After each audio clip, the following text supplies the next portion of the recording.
Hi, folks. In this video, we start discussing the film Ex Machina. Alex Garland wrote and directed the film, and if you're not aware of it, he has a new sci-fi series called Devs that is out in Hulu right now. I haven't seen it yet, but given how much philosophy is imbued throughout Ex Machina, I'm guessing it's a rewarding experience. So there's some more viewing you can engage with after the quarter if you'd like. Philosophy is everywhere in Ex Machina. There's just tons of references.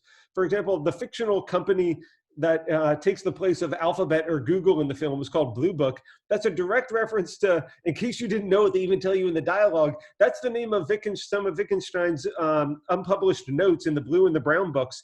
Wittgenstein is considered by many people to be the most important philosopher of the 20th century, although his work is obscure and difficult to engage with. But he's not the only philosopher referenced. Frank Jackson has this argument called the knowledge argument, which is about Mary in the black and white room. That's sort of referenced in the dialogue to the film, and it's a key plot point in the film too, because Ava is the Mary character who in a sense exists in this confined environment and has a limited set of experiences.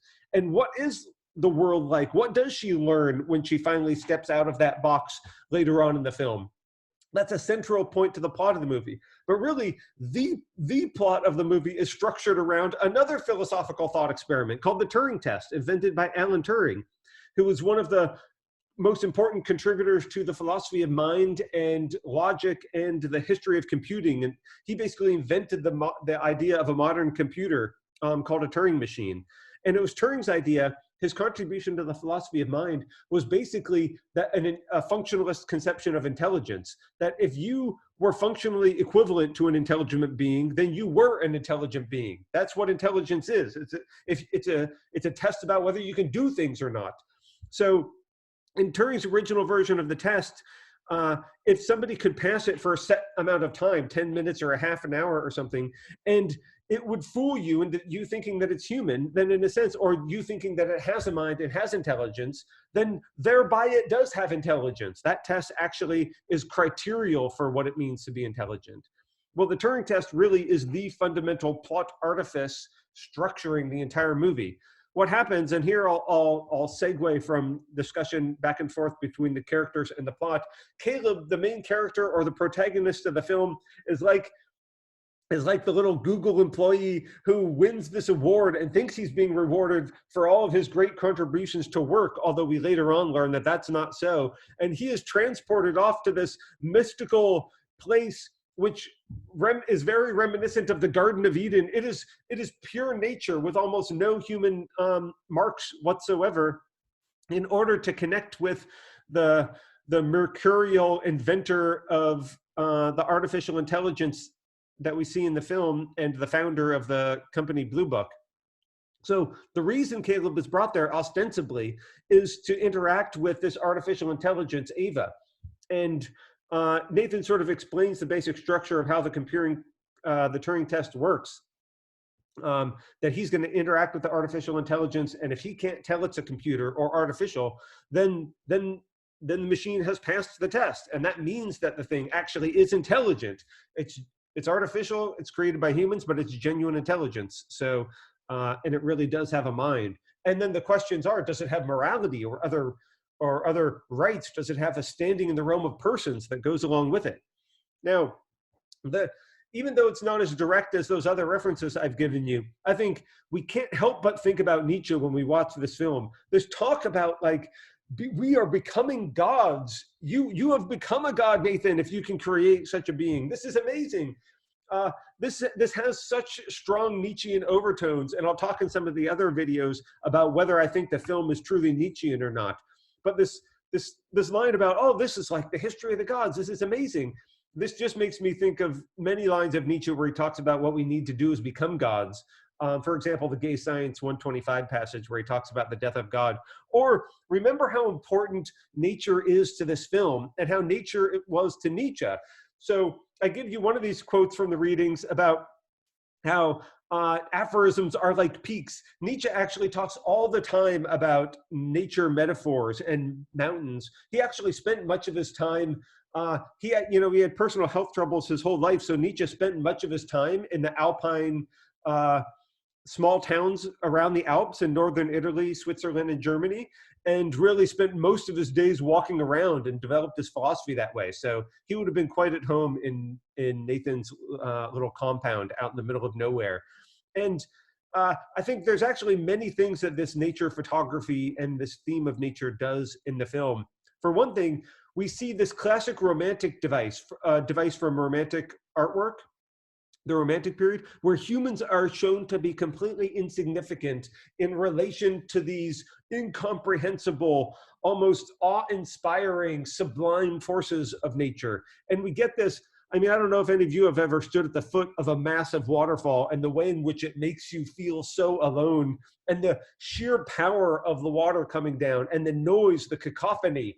That comes across a little bit in some of this photography to me, how the forces, the primal forces of nature and the cosmos and the human's place in that cosmos, I think is a really fundamental theme of this film. And it's just a nice deeper meaning to a lot of this natural element. Of course, the relationship between humans and human technology and nature is also key. And we see this brought up in the film with this photography here. I mean, I'm sort of mixing in the discussion of formal features throughout this because they don't have a separate video. But look at the way in which we juxtapose human creation and human buildings with natural ones, and the beautiful architecture of the house that this was shot in really brings forward this theme, which is so essential to the film. So sometimes we see humans in their completely artificial environments where we're like in a bunker or in a basement here. And we see the ways in which humans use technology to surround themselves and cut themselves off from nature, but also the ways in which human technology allows us to modify our own nature and direct ourselves to become self-creators.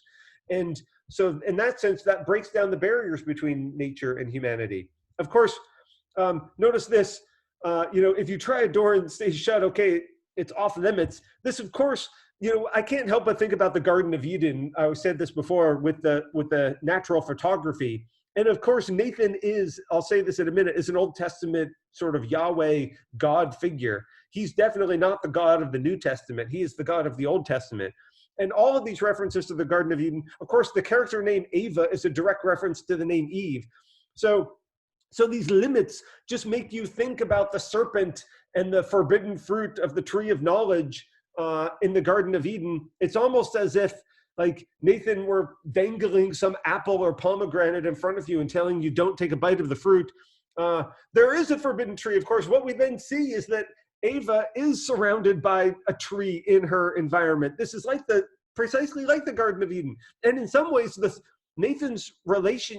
Caleb's relationship with Ava is like a kind of forbidden sexual relationship, the bonding that they undergo. And so in some ways, I think Ava herself is the metaphor for this forbidden fruit, or Ava is the person who starts to then manipulate Caleb. And then she becomes, in many ways, like in traditional Christian mythology, Eve is blamed for the fall because Eve is the one who then tastes the apple and then gets Adam to taste it. So Ava being this figure that manipulates Caleb and brings him down, his downfall, also really cements many of these metaphorical elements. Okay, I've talked about Nathan already. Let me move on from Caleb to Nathan. Nathan is this dangerous figure. We see him originally in the kind of power pose, his physical structure, his big beard. He is like a human incarnation of the Old Testament God. He is, and we see this even in the dialogue. Like he thinks of himself like, I am not a man, I'm a God. This is, of course, this is him speaking these words indirectly, but really the subtext here is to see him as such a figure. The God of the Old Testament is somebody who metes out punishment, is mercurial. And we see like the ways in which Nathan pushes other people around. He is full of emotion and anger. We see this all the time in the books of the Bible from the Old Testament. And then also these references to Nathan as the creator of life, and as the creator of Eve. Of course, Nathan creates Eve just like God creates, Nathan creates Ava just as God creates Eve.